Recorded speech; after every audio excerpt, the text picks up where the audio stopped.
Então, em primeiro lugar, eu quero agradecer a todos vocês do Ser Atlanta pelo convite, de estar aqui com vocês nesse domingo. Peço a Jesus que proteja o trabalho que vocês fazem nos Estados Unidos, que é um trabalho de desbravar um terreno árido, um terreno cheio de dificuldades para levar a mensagem do Consolador prometido para essas terras. Eu sei que deve ser um trabalho de formiguinha, é um trabalho cheio de dificuldades, porque se aqui no Brasil nós já temos muitas dificuldades em divulgar o Espiritismo, a mensagem da doutrina espírita, penso que nos Estados Unidos, então, deve ser mais difícil ainda. Então, que Jesus abençoe todos vocês, em nome dos dirigentes, dos frequentadores, e que essa mensagem continue sendo espalhada e difundida na América. Eu me interessei inicialmente por esse tema, o perdão, por causa da minha profissão. Claro que como cristão e como espírita, desde o nascimento, nós conhecemos e entendemos o perdão como sendo um dos pilares dessa doutrina que Jesus trouxe com ele do infinito, quando ele trouxe a Boa Nova há 2000 anos atrás. Inicialmente, era muito difícil de ser aceito e compreendido pelo pensamento vigente na época, o pensamento romano, né, de dominação, de conquista. E nós vamos ver isso muito claramente, essa dificuldade de compreender a necessidade do perdão, a importância do perdão, a razão do perdão, quando nós vemos as obras de Emmanuel, os grandes romances que Emmanuel nos trouxe. Recentemente eu me propus a relê-los todos e fazer uma revisão, e dentre esses livros, o livro Ave Cristo traz uma personagem que tem muita relutância em compreender essa necessidade do perdão. Talvez o aspecto mais difícil que essa personagem tem em relação à aceitação do cristianismo é o aspecto do ato de perdoar. Essa personagem é a personagem de Tassiano, no livro Ave Cristo, que inicialmente ele é filho de Quinto Varro, e depois ele acaba... E o cristianismo acaba, entre aspas, perseguindo-o ao longo de todo o livro. Ele é cercado de personagens que se entregam ao cristianismo, e a vida dele vai tomando um rumo muito difícil e muito cheia de sacrifícios, e ele tem essa dificuldade, ele expressa isso verbalmente, várias vezes no livro, mostrando essa incapacidade de entender o perdão. Mas, na minha prática profissional, eu comecei a me interessar sobre os efeitos do perdão na saúde, lidando com os meus pacientes portadores do vírus HIV. Eu comecei a perceber no consultório que esses pacientes eles traziam uma dificuldade muito grande de perdoar eles próprios, de perdoar a família e de perdoar a vida. E eu comecei, então, a me interessar e a me questionar sobre o fato de perdoar, se isso teria alguma influência na resposta dessas pessoas ao tratamento, na qualidade de vida. E comecei, então, a buscar na literatura médica artigos, textos que justificassem isso, que mostrassem a influência do perdão na saúde. Então foi assim que tudo começou, essa minha saga com o estudo do perdão na saúde. E eu fiquei muito surpreso quando, digitando, fazendo essas buscas nessas bases de dados, eu percebi que não tinha apenas alguns artigos publicados, mas tinham centenas, milhares de artigos estudando o efeito do perdão na saúde. Pesquisadores, psiquiatras, psicólogos, médicos, neurocientistas, neurologistas, estudando esse efeito do perdão na saúde. Então eu fiquei muito surpreso com isso, né? E surpreso positivamente, e comecei a ler esses textos que culminaram nessa exposição. Mas para ilustrar a nossa exposição, nós vamos começar com uma história que aconteceu em um país muito pequeno, localizado bem no coração do continente africano. É um país de aproximadamente 12 milhões de habitantes, sua população total é de 12 milhões de habitantes, o que é aproximadamente a população da cidade de São Paulo. Esse país ele é constituído de duas etnias principais, a etnia Hutu e a etnia Tutsi. E como todo país que é constituído de etnias diferentes, vivia em constante tensão, em constante conflito, como se o copo estivesse prestes a transbordar a qualquer momento. Mas, de certa forma, conseguiam levar de maneira relativamente pacífica. Esse país que nós estamos nos referindo é Ruanda. Ruanda, então, República Democrática do Congo, e também perto do Lago Vitória.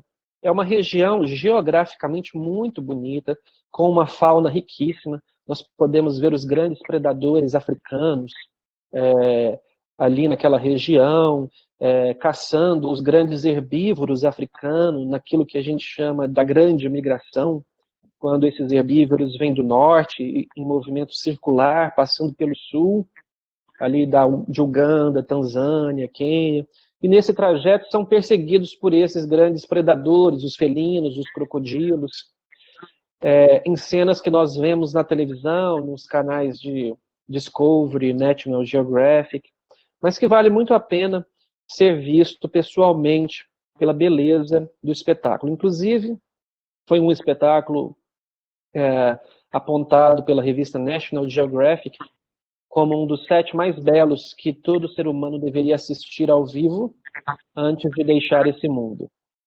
Então, é uma região muito bonita, uma região de importância histórica muito grande para o processo de desenvolvimento humano. Afinal, foi na África que os primeiros hominídeos foram estudados, né, os esqueletos fósseis, né, que tem um relato da evolução do homem e, consequentemente, para nós, espíritas do princípio inteligente, através de corpos mais simples, com um desenvolvimento cerebral mais limitado, passando ao Homo sapiens. Então, é uma região muito rica do ponto de vista cultural, do ponto de vista geográfico, do ponto de vista de fauna e de flora. Entretanto, Ruanda, por ser um país muito pobre do ponto de vista econômico, é um país praticamente esquecido, não tem importância nenhuma no comércio mundial, segundo os países ditos desenvolvidos. Então, é um país relegado a segundo plano. E foi por isso, justamente por isso, que quando, no ano de 1994, uma das maiores tragédias que a humanidade já viu aconteceu em Ruanda, e as providências que os países desenvolvidos, representados pela ONU, pela Organização Mundial de Saúde, demoraram a tomar providências para socorrer esse país nesse momento difícil, quando um dos maiores genocídios que nós, humanos, já vimos aconteceu. Era da etnia Hutu. E esse presidente sofreu um acidente de avião, e ele perdeu a sua vida nesse acidente, junto com boa parte da sua comitiva ministerial. E como eu comentei antes, os Hutus viviam em constante atrito com os Tutsis. E logo, os Hutus culparam os Tutsis pela queda do avião, dizendo que foi um boicote, que foi proposital, que foi uma ameaça, enfim. E os Hutus, então, se deram ao direito de começar a matar todo e qualquer Tutsi que apareciam pela frente. E, nessa época, esse genocídio durou aproximadamente 3 meses, mais de 1 milhão de pessoas foram assassinadas.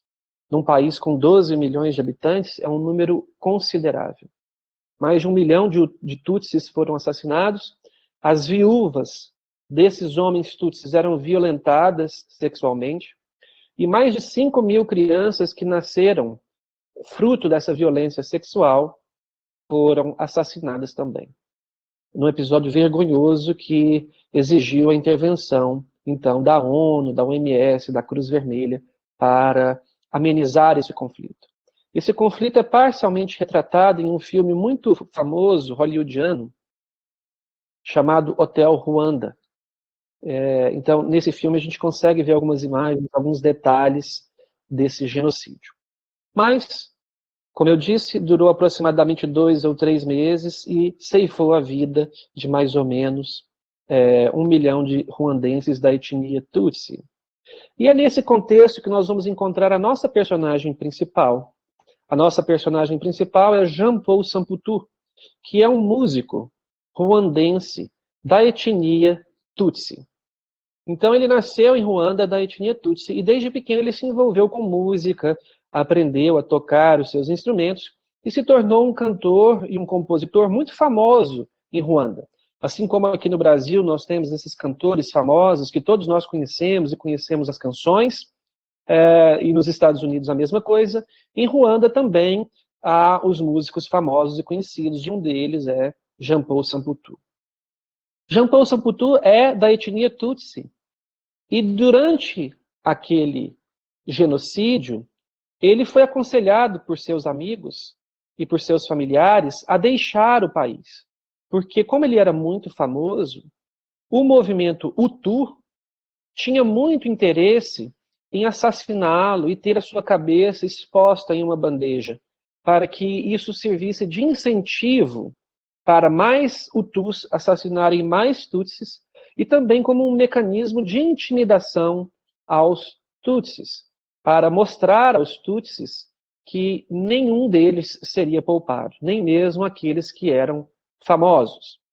Então, seguindo o conselho da sua família e dos seus amigos, Samputu acaba deixando o país e passa a morar nos países vizinhos, com a sua esposa e suas 2 filhas.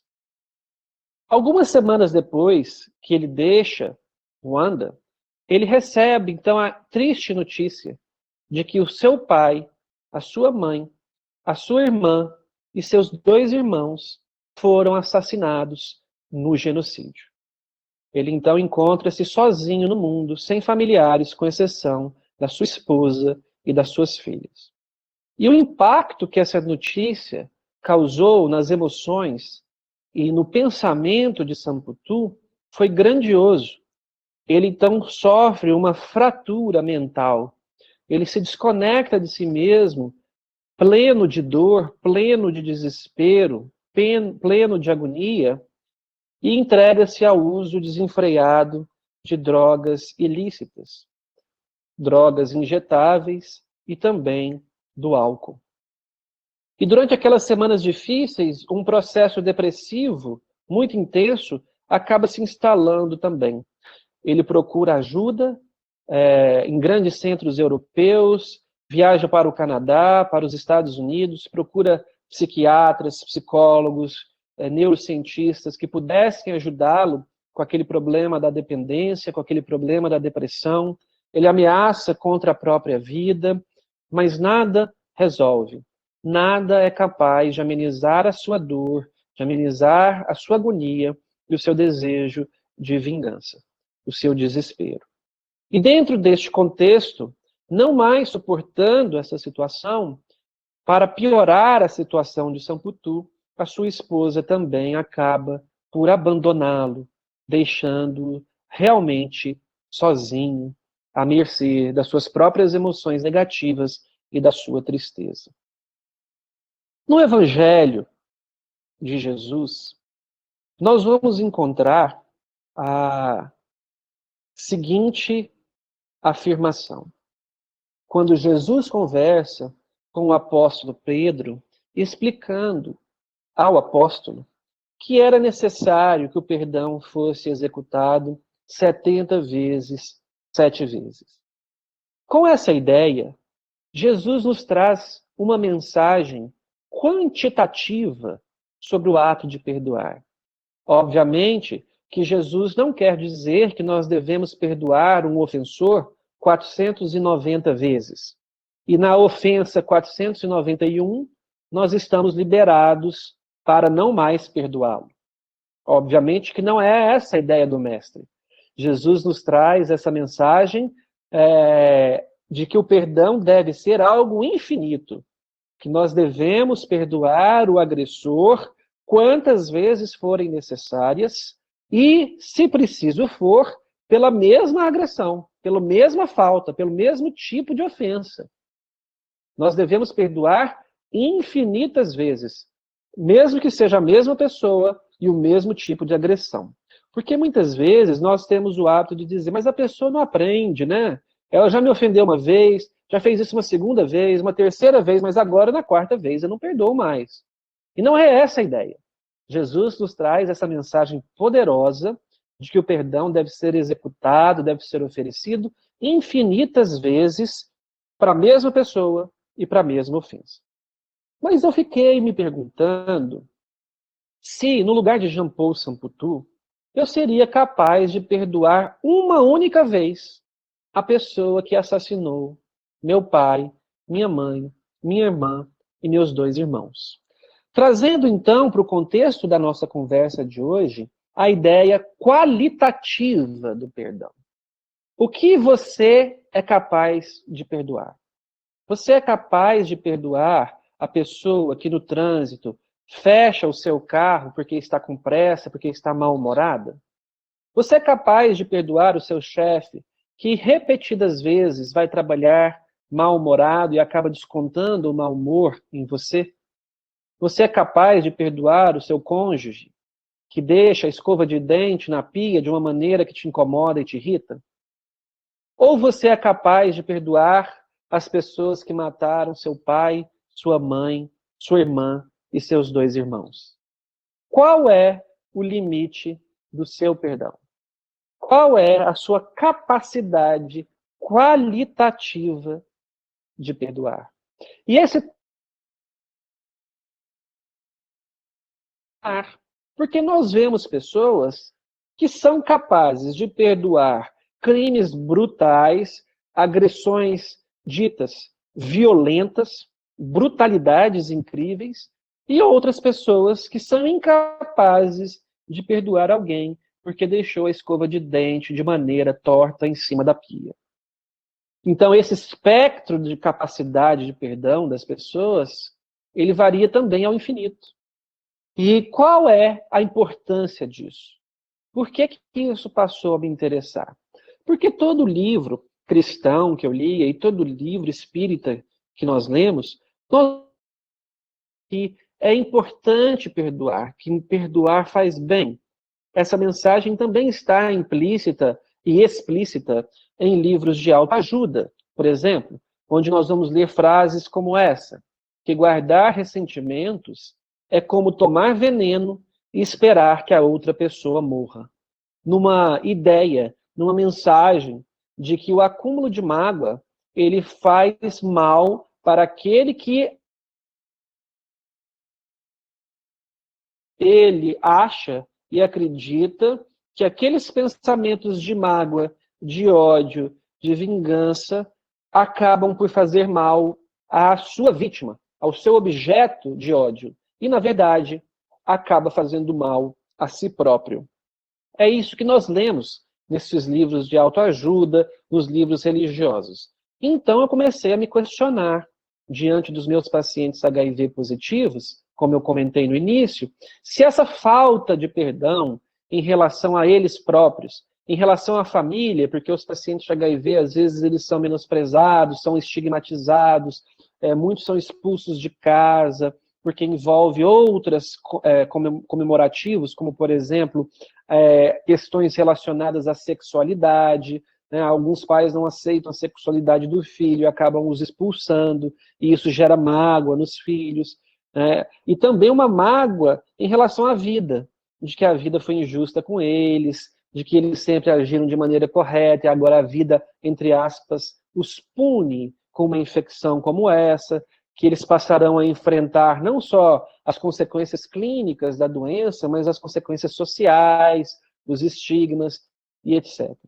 Então, diante disso, essas pessoas chegavam até o consultório, e ainda chegam até hoje, com bastante ressentimento e bastante mágoa.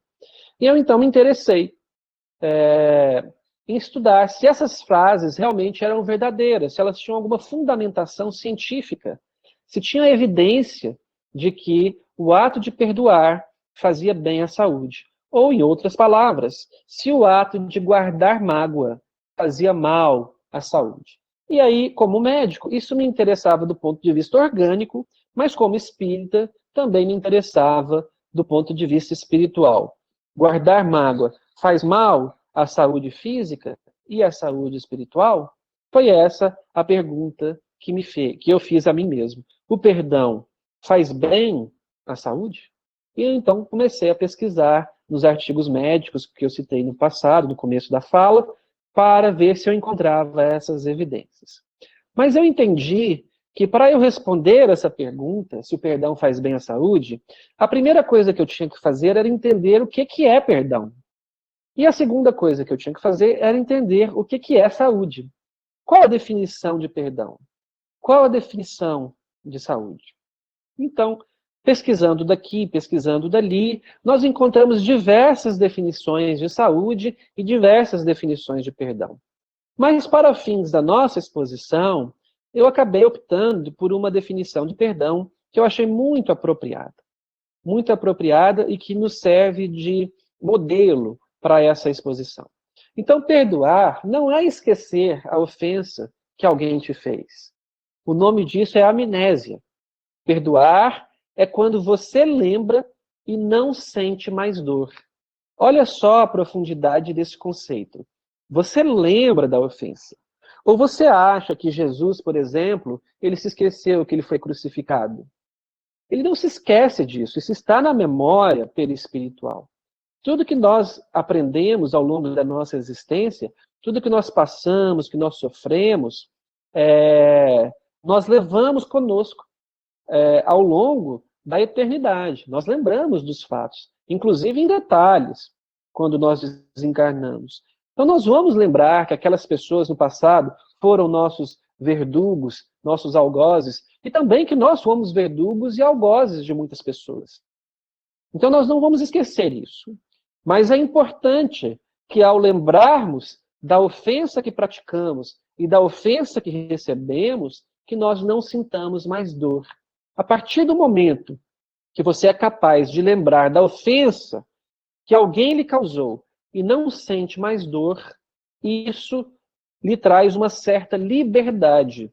Então, nós podemos dizer que aquele assunto está superado no seu íntimo, que não há mais mágoa, que não há mais ressentimento e, portanto, você perdoou. Eu trouxe essa foto desse pastor evangélico para nós entendermos que essa frase, na verdade, foi cunhada por ele, para nós entendermos que esses conceitos, eles transcendem os conceitos de qualquer expressão de fé, de qualquer dogma religioso. Eles são universais, estão presentes em qualquer religião e até mesmo fora das religiões. Há muitas pessoas que são ateístas e são muito mais espiritualizadas do que pessoas que seguem uma determinada expressão de fé. Mas, a título de humor, a minha avó, ela nasceu na cidade de Sacramento, em Minas Gerais, né, a cidade de Eurípides Barçanufo. E é daí que vem o espiritismo na minha família. E a minha avó, muito espírita desde berço, ela viajava no interior de São Paulo, no interior de Minas Gerais, né, conhecendo os padres daquelas regiões. Porque nós fazemos uma piada de que toda cidade no interior do Brasil tem uma pracinha, que tem uma igreja e um Banco do Brasil, e alguns bancos, não é isso? E aí, então, minha avó visitava essas igrejas nessas cidades do interior e conversava com os padres. E quando o padre falava alguma coisa muito espírita, entre aspas, ele trazia uma ideia que era condizente, compatível com os ensinamentos espíritas, a minha avó dizia assim, esse padre é espírita, só que ele não sabe ainda. E então esse pastor, há vários vídeos dele na internet, ele é muito bem-humorado, muito lúdico. Então, se minha avó estivesse encarnada ainda, ela diria que esse pastor era espírita, só que ele não sabe ainda. E ele traz essa ideia de que perdão é quando você é ofendido e não sente mais dor. Então, nós podemos fazer a pergunta novamente, refazer a pergunta: perdoar faz bem à saúde? Ou seja, lembrar de uma ofensa e não sentir dor faz bem à saúde? Ou podemos, então, inverter. Lembrar de uma ofensa e sentir dor faz mal à saúde? Então, é essa pergunta que nos interessa a partir de agora. Mas também devemos entender o conceito de saúde. O que é saúde? Segundo a Organização Mundial de Saúde, é o estado de completo bem-estar físico, mental e social. e não somente a ausência de doença e de enfermidade. Portanto, esse conceito ele nos traz a seguinte situação. Você pode ser Jean-Paul Samputur, ter um corpo físico perfeito, estar no melhor equilíbrio das suas funções mentais e morar em Ruanda em 1994, quando um genocídio está acontecendo. Isso te torna não saudável, porque você não tem um completo estado de bem-estar social, por exemplo. Então você está sem saúde, segundo essa definição da Organização Mundial de Saúde. O que foi criticado muito quando essa definição foi proposta em 1948, dizendo que isso seria uma utopia, que ninguém nunca então atingiria o estado de completo bem-estar físico, mental e social no mundo em que vivemos. Talvez isso seja verdade, mas de qualquer forma, nós ainda acreditamos que, por mais completo que esse conceito seja, ele ainda é um conceito incompleto. Nós espíritas acreditamos isso.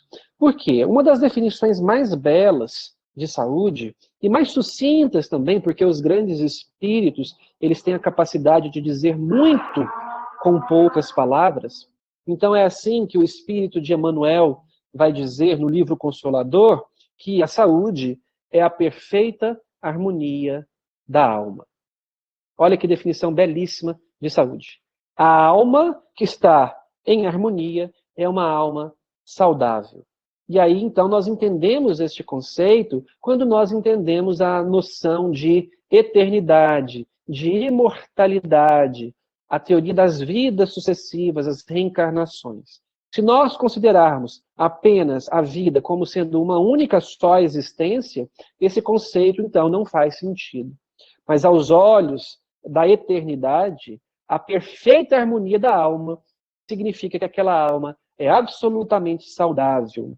Esse conceito ele vem conversar em sintonia com o conceito que a Associação Médico Espírita de Minas Gerais nos traz através do espírito de Joseph Gleber, que foi um médico, quando ele diz que a saúde é a real conexão da criatura com o Criador.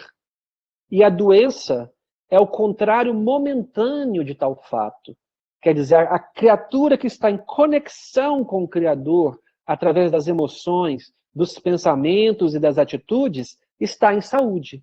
A criatura que se desconectou do Criador e de suas leis, que quebrou, rompeu essa ligação, rompeu as leis divinas, essa criatura encontra-se adoecida.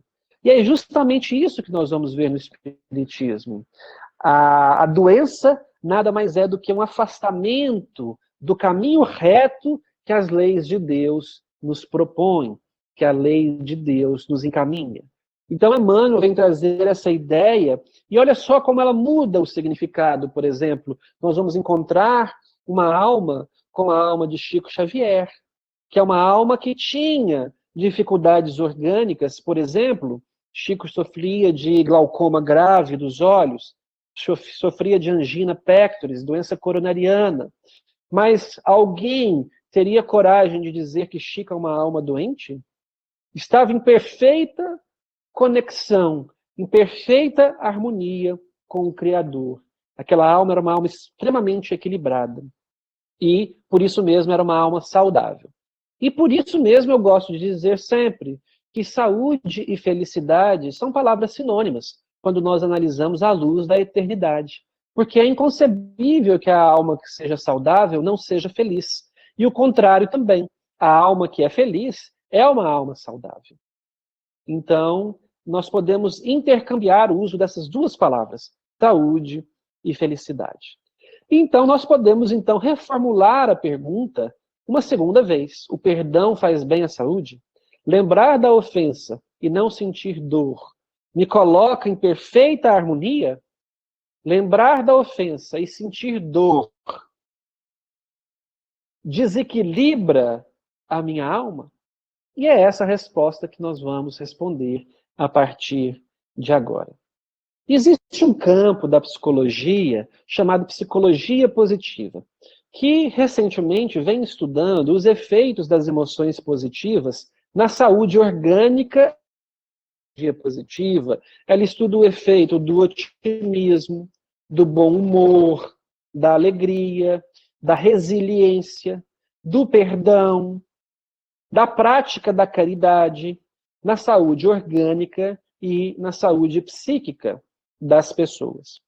Mas para estudar o efeito dessas emoções positivas, a psicologia positiva também precisou estudar o efeito das emoções negativas. O desânimo, a tristeza, a mágoa, a raiva, a depressão. E ela então chegou numa ideia, num conceito, que nós chamamos de síndrome da ruminação. Essa síndrome da ruminação, ela é inspirada na ideia de que os ruminantes, por exemplo, os bovinos, fazem um processo de digestão muito lento e que é submetido a diferentes fases. Por exemplo, a vaca, quando ela mastiga o capim, quando ela come o capim, ela mastiga, mastiga, mastiga e engole, deglute o capim. Ele cai em uma parte do seu estômago. O estômago da vaca é dividido em 4 câmaras diferentes, em 4 pedaços. Então, o capim cai na primeira câmara. E ali ele sofre a ação de algumas enzimas que não são suficientes para digeri-lo completamente. Então, esse capim volta para a boca. E ela continua mastigando, mastigando, mastigando.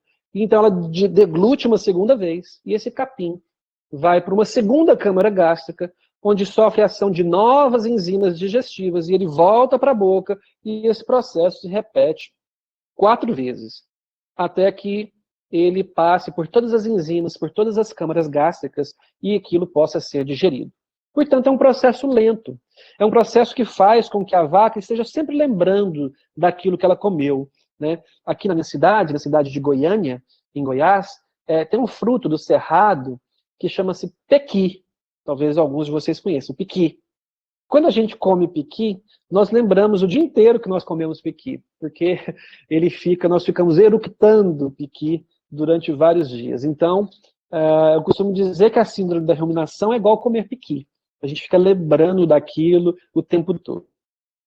Se refere à ruminação mental, que uma mágoa é capaz de causar em determinados indivíduos. Então, o indivíduo ele sofre a agressão, ele sofre a ofensa, e ele então passa a viver mentalmente preso àquela ofensa. Ele não consegue se libertar daquilo. Ele pensa naquilo dia e noite, por semanas, por meses, por anos. Então, ele não se liberta daquilo. Mas essa síndrome da ruminação acaba por cobrar um preço orgânico e um preço psíquico. Se a gente puder fazer um comparativo, é o que o amigo Rossandro Klingen acaba dizendo em uma de suas palestras. A vida é como um filme. E quando você é ofendido, você opta por tirar uma foto de determinada cena daquele filme. E esquece que a vida continua, que o filme continua. E você então fica olhando só para aquela foto. Esquece de viver o resto da história, que o filme, num contínuo, te proporcionaria. Novas amizades, novas conquistas, novas aventuras, novas superações, novos desafios. Você abandona tudo isso para ficar olhando a fotografia daquele momento em que você foi ofendido, que você foi agredido. E deixa de aproveitar as oportunidades. Você fica ali preso, então. Essa é a síndrome da ruminação. Você fica ruminando mentalmente aquela agressão, aquela imagem, aquela cena, aqueles momentos. E o que isso pode causar em você? Nós sabemos que o nosso corpo, ele traz lá dos primórdios da evolução de outras espécies, como quando os hominídeos ainda nem andavam sobre as 2 pernas, como eu comentei no começo, sobre a importância daquela região africana, outras espécies também, outros mamíferos, que nós temos uma reação de luta ou fuga, que é aquela reação que nós usamos no primeiro andar da casa mental, conforme nos diz André Luiz, no livro Nos Domínios da Mediunidade, no livro No Mundo Maior, que é o instinto de preservação, as reações mais de reflexo, que é aquela reação que nos permite fugir, por exemplo, de um leão na África, quando você dá de cara com o leão. Então você tem uma descarga de adrenalina e de corticoide na corrente sanguínea, que faz com que as suas pupilas se dilatem para você enxergar melhor, que faz com que os seus músculos recebam mais sangue, para você ter mais potência muscular, seu coração bate mais rápido e mais forte para mandar mais sangue para os seus músculos, para você poder correr mais rápido, o seu pulmão oxigena melhor o sangue, justamente para os seus músculos terem essa explosão. Então, essas situações acontecem numa freada brusca de trânsito, que seus reflexos são mais rápidos. Quando você vê um cão bravo, que você corre e pula um muro, que você sabe, nossa, não, como é que eu consegui pular esse muro? Numa situação normal você nunca conseguiria. Essa resposta é uma resposta de estresse. E ela depende de adrenalina e de corticoide. Mas ela é uma resposta muito curta, de 1 minuto ali até você se esquivar da agressão, né, da ameaça ali do cachorro, do leão. Acontece que as pessoas que têm a síndrome da ruminação, elas ficam nesse ciclo por meses, por anos, liberando excesso de corticoide e excesso de adrenalina na corrente sanguínea, ao remoer aquela situação, né? Ao ruminar aquela situação. A primeira consequência disso é que o cortisol em excesso, como nós vamos ver na imagem, ele inibe o seu sistema imunológico. Então, olha só onde nós chegamos. As pessoas que guardam mágoa, essas pessoas, elas têm maior chance de ter infecções. Olha só, uma primeira consequência do acúmulo de mágoa, da falta de perdão na saúde. As pessoas que guardam mágoa, elas têm propensão a ter mais infecções do que as pessoas que não guardam mágoa, né? Essa relação do excesso de cortisol com o sistema imunológico é muito conhecida, é muito antiga. Basta ver que as pessoas que têm que tomar corticoide, por exemplo, para controlar alguma doença, as pessoas que têm doença autoimune, por exemplo, que precisam tomar o corticoide para frear o sistema imunológico, porque o sistema imunológico ataca ela própria, numa doença, numa aberração imunológica, né? Elas têm mais infecção. Existe todo um capítulo dentro da infectologia para estudar as infecções das pessoas que usam corticoide. Então, nós chegamos nesse ponto de entender que a síndrome da ruminação, ela pode fazer com que as pessoas tenham mais infecção. Isso é muito comum. Isso é muito bem descrito. Além disso, o excesso de corticoide e de corticoide e de adrenalina na corrente sanguínea altera a nossa pressão arterial. Tanto a pressão sistólica quanto a pressão diastólica, com a pressão média. E nós sabemos que a consequência da pressão arterial alta pode ser devastadora. As pessoas que são mais hipertensas, elas têm o maior risco de terem derrames, de terem infartos, de ficarem cegas, porque tem lesão dos vasos sanguíneos da retina, de terem insuficiência renal crônica, precisando de hemodiálise e até de transplante renal, porque os vasos do rim são destruídos. Elas têm a doença nas artérias periféricas do corpo, podem fazer úlceras, sofrer amputações. Então, mais consequências do acúmulo de mágoa. Essas pessoas tendem a ser mais hipertensas e terem todas essas consequências que a pressão arterial pode trazer.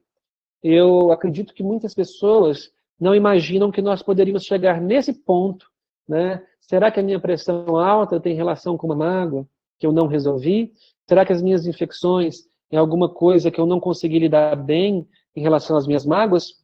Muitas vezes a gente acha que isso é só uma falácia religiosa, né? Perdoar faz bem à saúde, é importante perdoar, que é só uma falácia religiosa, filosófica, mas realmente os trabalhos científicos mostram que o ato de perdoar, ele tem uma capacidade de evitar alguns problemas de saúde orgânicos, mas não só orgânicos.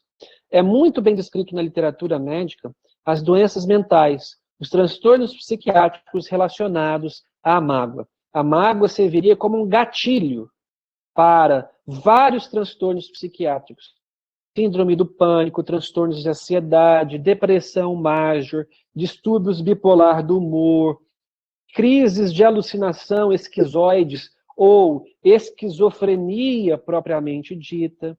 E aí nós vamos entender o caso de Jean-Paul Samputu, que sofreu essa fratura mental ao saber do assassinato de toda a sua família e do seu desejo de vingar-se e a mágoa que ele acumulou.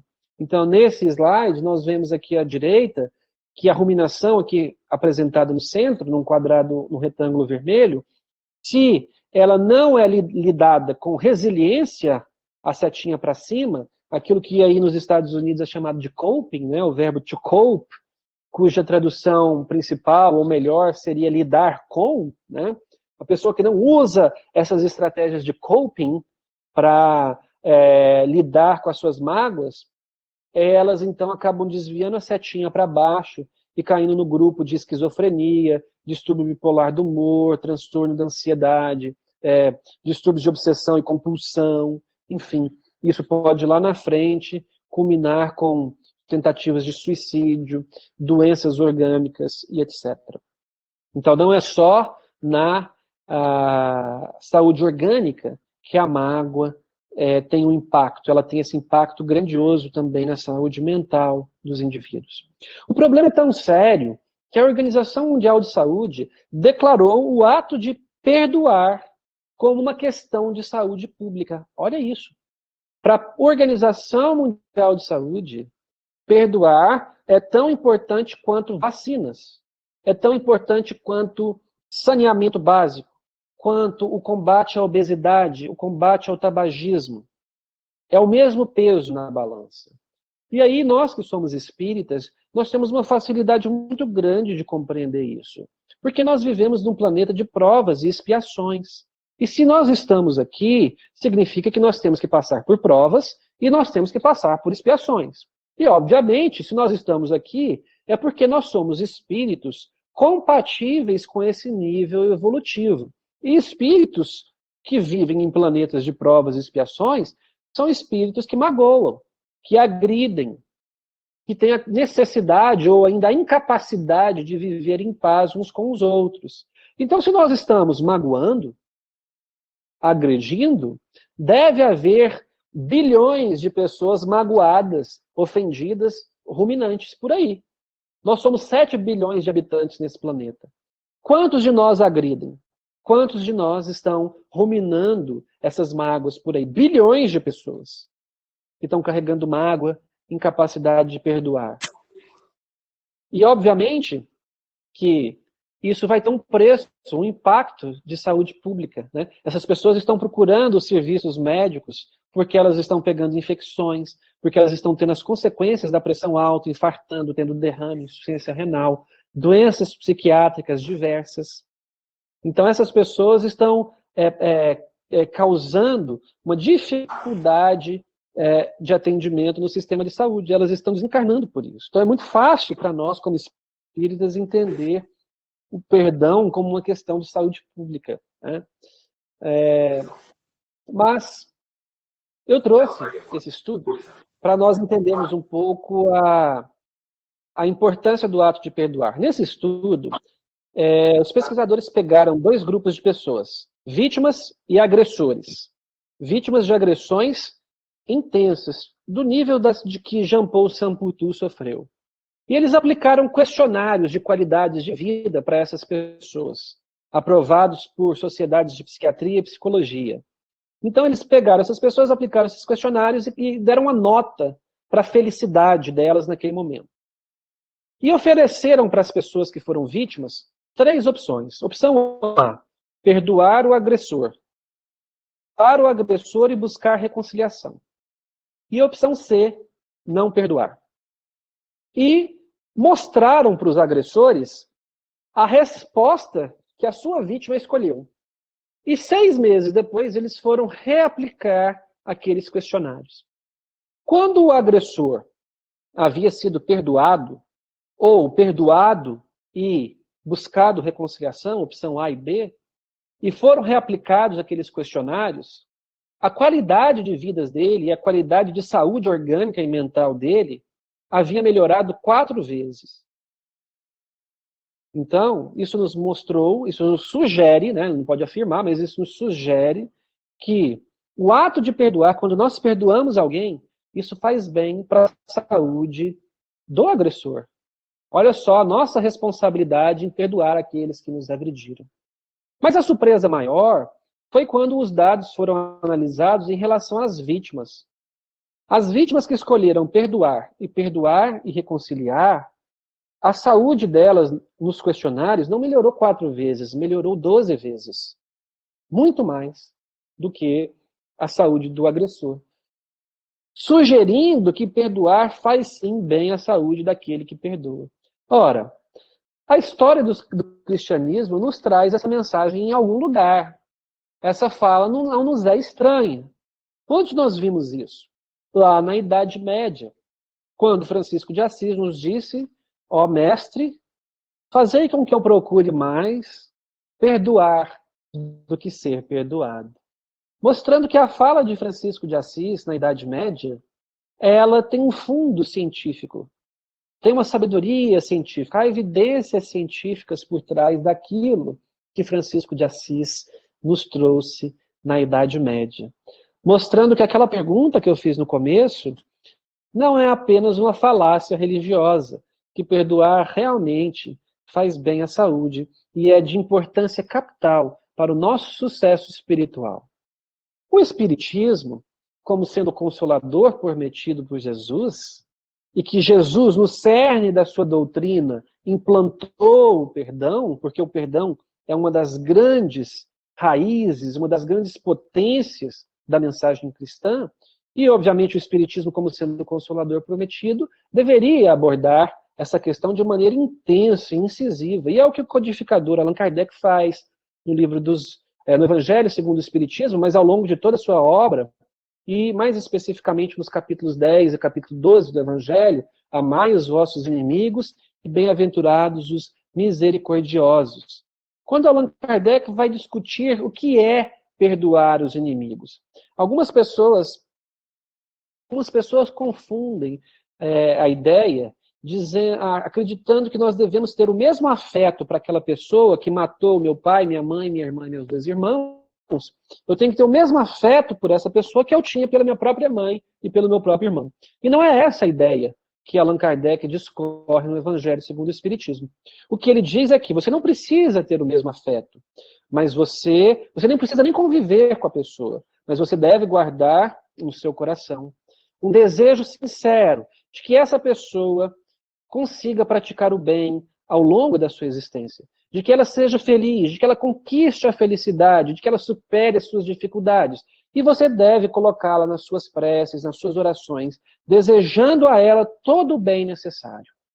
E, obviamente, que se essa pessoa buscar-te para uma reconciliação, você deve fazer todos os esforços possíveis ao seu alcance para aceitá-la no seu círculo de amigos e de amizades.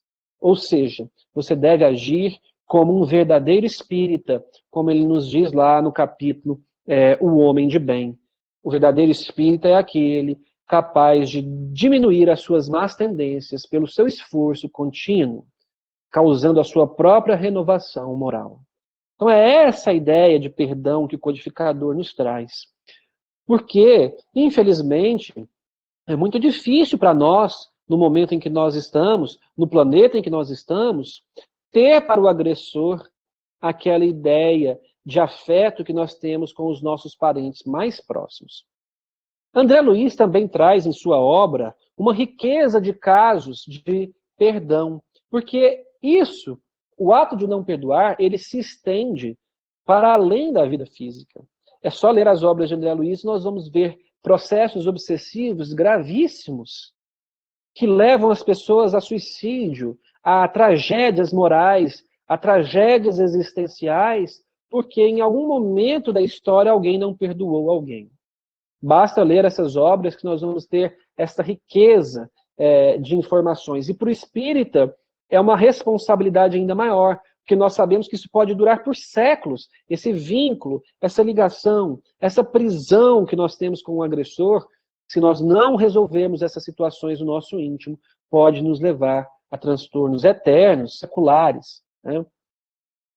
O próprio Martin Luther King tem um texto belíssimo que eu recomendo que todos encontrem no Google, Como Amar os Inimigos, onde ele vai dizer que a primeira coisa necessária para amar os inimigos é a sua capacidade de perdoar.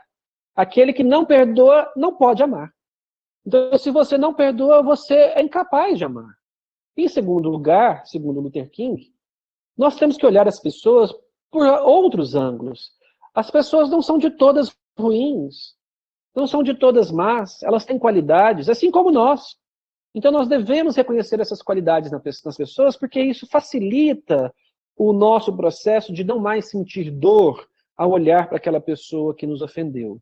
E em terceiro lugar, nós não devemos procurar derrotar ou humilhar aquele inimigo, aquela pessoa que nos agrediu, mas antes granjear a sua amizade e a sua compreensão, que é justamente o que Allan Kardec vai trazer no capítulo que nós discorremos em O Evangelho segundo o Espiritismo. Se o agressor nos procura, nós devemos estar prontos para a reconciliação.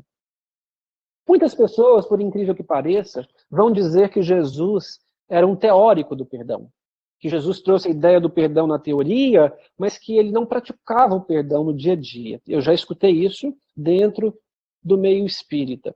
Então nós vamos trazer dois relatos, duas passagens da vida de Jesus, que não estão nos evangelhos, mas estão na literatura bendita de Irmão X, Humberto de Campos, pelo brilhante e querido Chico Xavier, no livro Contos e Apólogos e no livro Estante da Vida. Então estava lá Jesus, pregado na cruz, e Jesus perdoou 2 vezes, durante a crucificação. Nós não nos lembramos disso. Mostrando que nos seus momentos mais difíceis, no seu momento de maior dor, de maior dificuldade, onde ele se sentiu abandonado, ele ainda assim foi capaz de perdoar. Numa lição belíssima para nós. Nós devemos perdoar nos momentos mais difíceis mesmo, nos momentos de maior dor. Então estava lá Jesus pregado na cruz, sofrendo o abandono dos seus apóstolos, dos seus amigos mais queridos, sentindo a dor da coroa de espinhos, havia sido chicoteado, torturado na véspera, várias feridas no dorso, havia carregado a cruz havia caído sobre o seu corpo, pregos atravessavam a sua mão e seus pés, ele estava desidratado, não bebia água há muito tempo, havia perdido um grande volume de sangue, enfraquecido e ainda assim abandonado pelos seus queridos. Apenas o apóstolo João e Maria Santíssima estavam ao pé da cruz, mas eram incapazes de socorrê-lo diante da situação. E ele, então, naquela situação de dor e de desespero, ele lembra dos dias mais gloriosos e mais felizes ao longo dos seus apóstolos e dos seus amigos. E se questiona, onde estariam eles? Por que não estariam ali apoiando-o no seu momento mais difícil? E nesse momento, então, a visão espiritual de Jesus consegue perceber na multidão a presença do anjo mau. Aquele anjo que havia tentado-o no deserto, aquele anjo que o havia tentado no monte, e que estava ali no seu momento mais difícil, no seu momento derradeiro, para tentá-lo ainda uma vez mais. E aquele anjo então se aproxima de Jesus e lhe diz: onde estão os seus amigos que te abandonaram? Que tipo de amigos são esses que você tem? Eu te proponho a negá-los, a abandoná-los, abjura-os. E eu, com o poder que eu tenho, eu te tirarei dessa cruz e te farei Senhor dos céus e da terra. Jesus então olha para o anjo, olha para a multidão, sentindo dor, olha para o lado, os 2 ladrões, e ele olha para o céu, e num esforço derradeiro, ele exclama então aquelas palavras maravilhosas que todos nós conhecemos: Senhor, perdoa-lhes, eles não sabem o que fazem. Então é a primeira vez que Jesus perdoa, pregado na cruz. Naquele momento, os evangelhos descrevem que o céu se fechou, que o vento se fez intenso, que trovões foram escutados ao longe. E então, pelo céu escuro, pelas nuvens acidentadas, buracos de luz surgiram por onde anjos belíssimos desciam das nuvens e do céu para receber o Mestre nos seus minutos finais encarnado. Esses anjos, num baile divino, se posicionam à frente de Jesus. Um deles se posiciona no seu crânio e alivia a dor que os espinhos causavam na sua fronte. Outros se posicionam as suas mãos, aliviando a dor que aqueles pregos causavam em suas mãos. Outro vai para os seus pés, fazendo ali o mesmo processo de alívio. Mas o mais brilhante deles, o mais iluminado de todos eles, se põe frente a frente com o Mestre.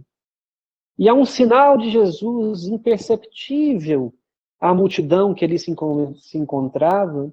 Esse anjo aproxima os ouvidos dos lábios de Jesus, que lhe sussurra palavras também inaudíveis à multidão, mas que são palavras que causam um sorriso de orelha a orelha na face do anjo. Esse era o anjo da caridade.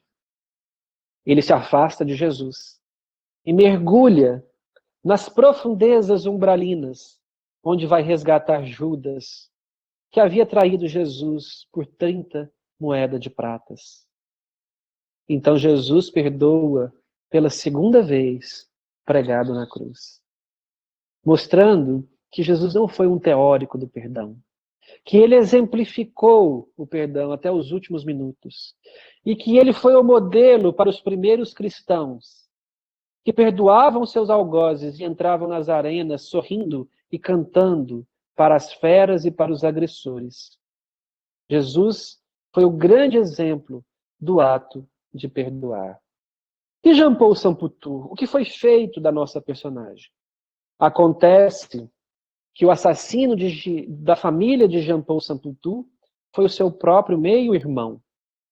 O seu irmão que havia sido adotado porque era órfão e foi adotado pelo pai e pela mãe de Samputu quando ainda bebê e foi criado dentro da sua família como um igual, mas que era da etnia Hutu.